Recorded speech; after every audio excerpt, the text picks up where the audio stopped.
सभी स्टूडेंट्स को नमस्कार। सबसे पहले तो बेटा मैं आपको बता दूं कि इस वीडियो में हम लोग जो अपना इंडियन इकोनॉमिक पॉलिसी वाला पेपर है, फोर्थ पेपर है एमए का, इसके ऊपर डिस्कस करेंगे। और ये पेपर बेसिकली देखा जाए तो लोग कहते हैं कि इसमें बहुत अच्छे अंक नहीं आते, लेकिन मेरा मानना है कि यदि आप दो चार चीज़ों का ध्यान रखोगे तो इसमें अच्छे अंक आएंगे। और स्ट्रेटेजी क्या अपनानी है, कौन सी यूनिट को पढ़ना है, ये थोड़ा सा आप लोग सुने देखें तो शायद इस पेपर में भी अच्छे नंबर आपके आएंगे। सबसे पहले मैं आपको बता दूं कि आप लोग सारी यूनिट्स को एक बार गौर से देख लें, जिससे कि आपको लगे कि किस यूनिट में आप ज़्यादा कंफर्ट फील करते हैं, क्योंकि सारे स्टूडेंट्स का एक अपना पैटर्न होता है, एक उनका अपना एक लेवल होता है। उस हिसाब से जो स्टूडेंट्स हैं वो अपने आप को एडजस्ट करते हैं पेपर के प्रति। और चूंकि मैंने पुराना पेपर आप लोगों के साथ 2021 का डाउनलोड करीब के भेज ही दिया है, शेयर कर ही दिया है। अब हम लोग इसमें आगे बढ़े तो मुझे ऐसा लगता है कि बेसिकली यदि आप यहाँ पर देखोगे तो यूनिट 1 से हम लोग शुरू करते हैं। और मेरा ये मानना है कि यूनिट 1 आपको सबको कंप्लीट पढ़नी चाहिए। अच्छी यूनिट है और अच्छी यूनिट के साथ साथ इसमें से कुछ क्वेश्चंस भी जो है आपके एग्जाम में आ सकते हैं। अब यहाँ पर मेरा ये मानना है कि जैसा कि दो सेक्शंस में ये यूनिट बनी हुई है, तो एक क्वेश्चन तो ये यहाँ से बनेगा ही बनेगा, objectives and strategy of the planning and it's failure and achievements. तो यानी भारत में जो आर्थिक नियोजन है, explain the economic planning in India या 5 year plan in India and critically examine it.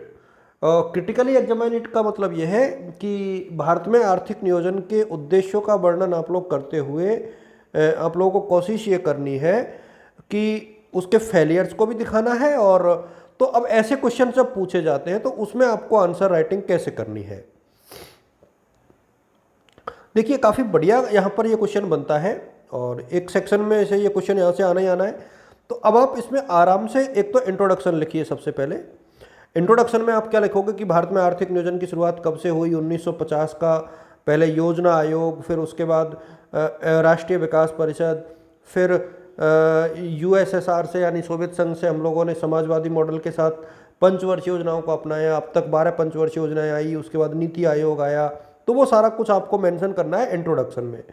और उसके बाद आपके इसके ऑब्जेक्टिव्स आपको शेयर करने हैं, फिर स्ट्रेटेजी शेयर करनी है, बुक में अवेलेबल है, कोई दिक्कत नहीं है। फेलियर्स और अचीवमेंट्स आपको देखने हैं और ये बढ़िया क्वेश्चन यहाँ से बनता है। तो एक क्वेश्चन तो आपको ये करना ही करना है। अच्छा, इसके बाद ऊपर में देखूँ तो मुझे ऐसा लगता है कि ये जो मेजरमेंट जो पूछा गया है, it's measurement approach to economic development, यानी कौन कौन सी अप्रोच है आर्थिक विकास की और उसको मापने के जो तत्व हैं वो कौन कौन से हैं, एक प्रकार से उसको कैसे मेजर हम लोग करते हैं, how it can be measure, development को हम लोग कैसे मेजर करते हैं, sustainable development, role of state, market and other institutions.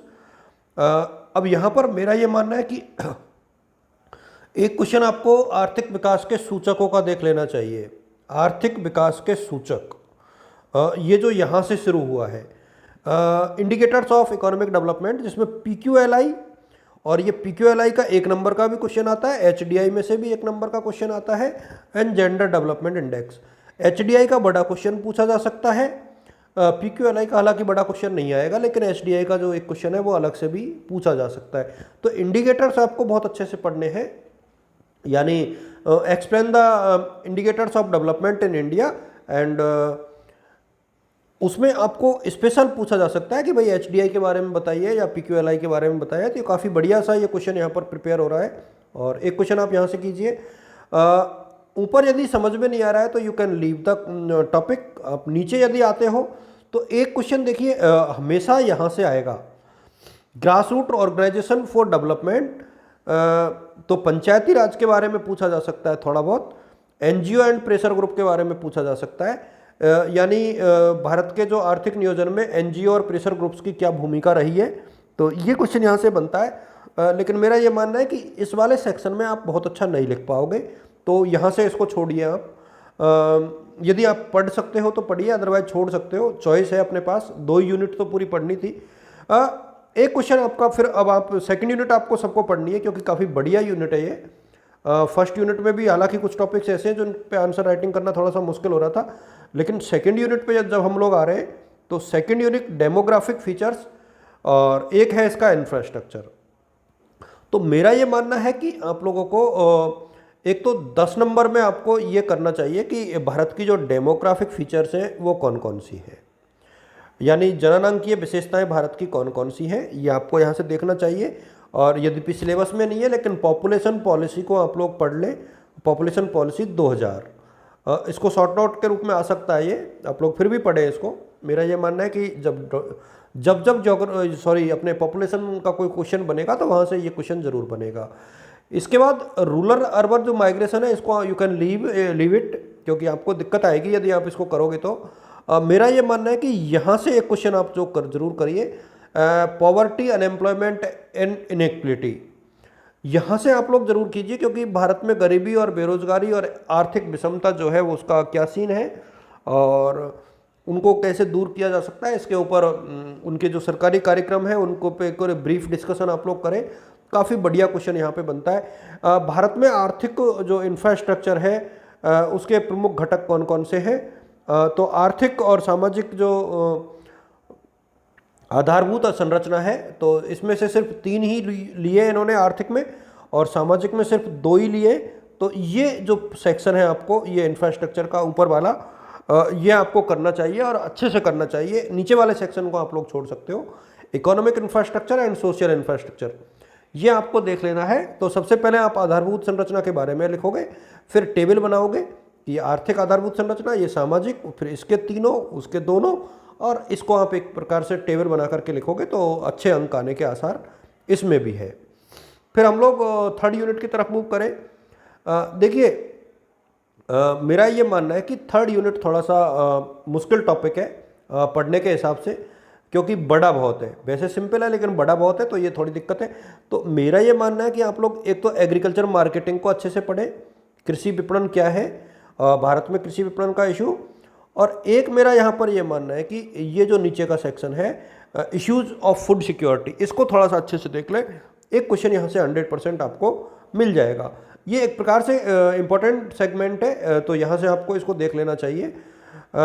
यदि हम लोग थोड़ा सा और आगे बढ़ते हैं इसी में, industrial policy, public sector enterprises and their performance, policy of 6 units in India, privatisation and disinvestment. तो ये जो सेक्शन है आपका थर्ड यूनिट का, ये बहुत बड़ा है, और बहुत बड़ा है तो आपको करने में भी प्रॉब्लम आएगी। तो मेरा ये मानना है कि यहाँ से आप लोग जो है सिर्फ एक तो exit policy issues in labour market reforms में आप लोग देख लीजिए, और approach for employment generation is doing business.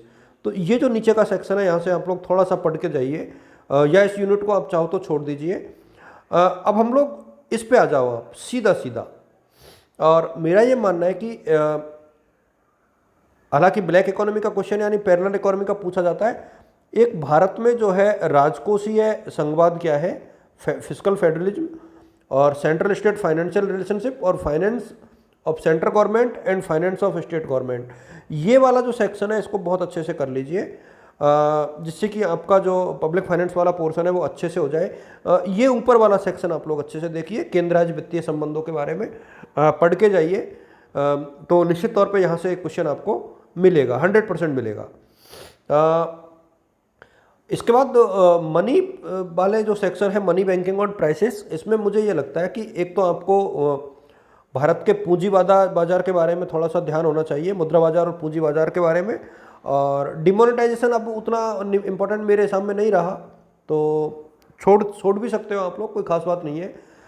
Working of SEBI के ऊपर एक शॉर्ट नोट पूछा जा सकता है, काफ़ी बढ़िया क्वेश्चन यहाँ से शॉर्ट नोट का बनता है। और मेरा ये मानना है कि रिव्यू ऑफ मॉनेटरी पॉलिसी, ये मॉनेटरी पॉलिसी का क्वेश्चन भी यहाँ पर बनता है। एक मौद्रिक नीति भारत में कैसे जारी की जाती है, आजकल इसको एमपीसी जारी करती है। आप डायरेक्ट आरबीआई लिखोगे तो शायद उतने अच्छे अंक ना मिले। आप पहले लिखिए कि मौद्रिक नीति कौन जारी करता है, कि आरबीआई की मॉनेटरी पॉलिसी, उसके कितने मेंबर्स हैं, कब से इसको लागू किया गया है, इसके कैसे जो सेगमेंट है कैसे इसका काम करते हैं और कैसे ये वर्क करती है। रिव्यू का मतलब यह है कि इसकी आलोचनाएं भी आपको लिखनी है।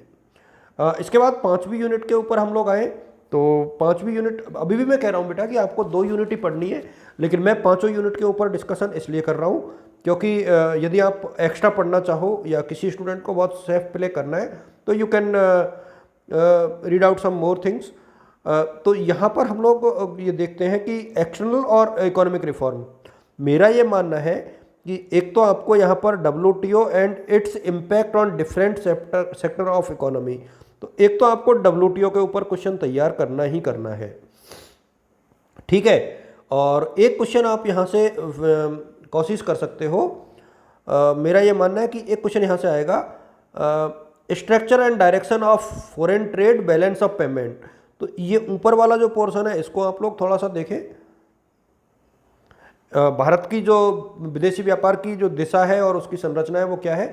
अब इसमें आपको आंकड़े लिखने पड़ेंगे एक प्रकार से कि भाई कौन से देश से कितना हो रहा है, कैसे हो रहा है, हम कौन कौन से सेक्टर्स में ज़्यादा आगे हैं, कौन कौन से में पीछे हैं। तो ये चीज़ें हैं जो यहाँ से इम्पोर्टेंट बनती है, और इतना यदि आप पढ़ोगे तो ये पेपर अच्छा होगा। मेरी तरफ से आप सभी को all the best, good luck, thank you so much. और प्लीज़ आप अपने साथियों के साथ शेयर ज़रूर करें बेटा, थैंक यू।